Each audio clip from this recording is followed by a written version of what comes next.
So this is a scene where the chef is talking about why she loves artichokes so much and what's so interesting about them. So artichokes. You said they were one of your favorite ingredients. Why is that? That's a good question. Daniela paused thoughtfully. The taste, obviously, and the texture.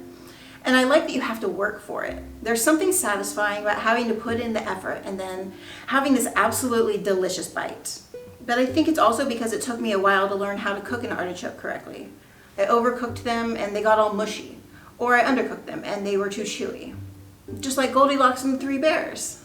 Have you been talking to my nieces? Jules laughed. You've got nieces? 2 of them out in California. Cutest little bugs you've ever seen. Do you have nieces or nephews? I assume if you had children of your own, you would have mentioned them by now. Oh shoot, Jules said, feigning alarm. They're still out in the car. Very funny. No, none for me. Only child, so no nibblings, and I like kids, don't get me wrong, but I never really felt the urge to make my own. Jules couldn't help thinking about Ella and Mandy and what might happen to them next. She would check on Ella in a little bit to see how she was doing.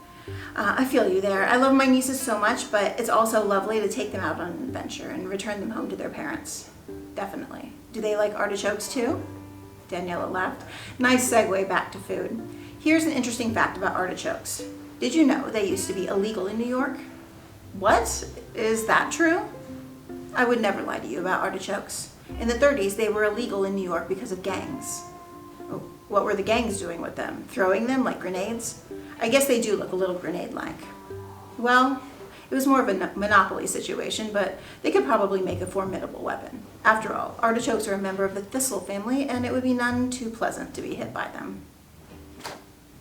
When I was thinking about the foods that chefs cook, and especially when you go to a fine dining restaurant, often you have these little tiny portions of perfectly cooked foods. And the thing that really came to mind was artichokes, just because I've always found them so difficult, but just so good.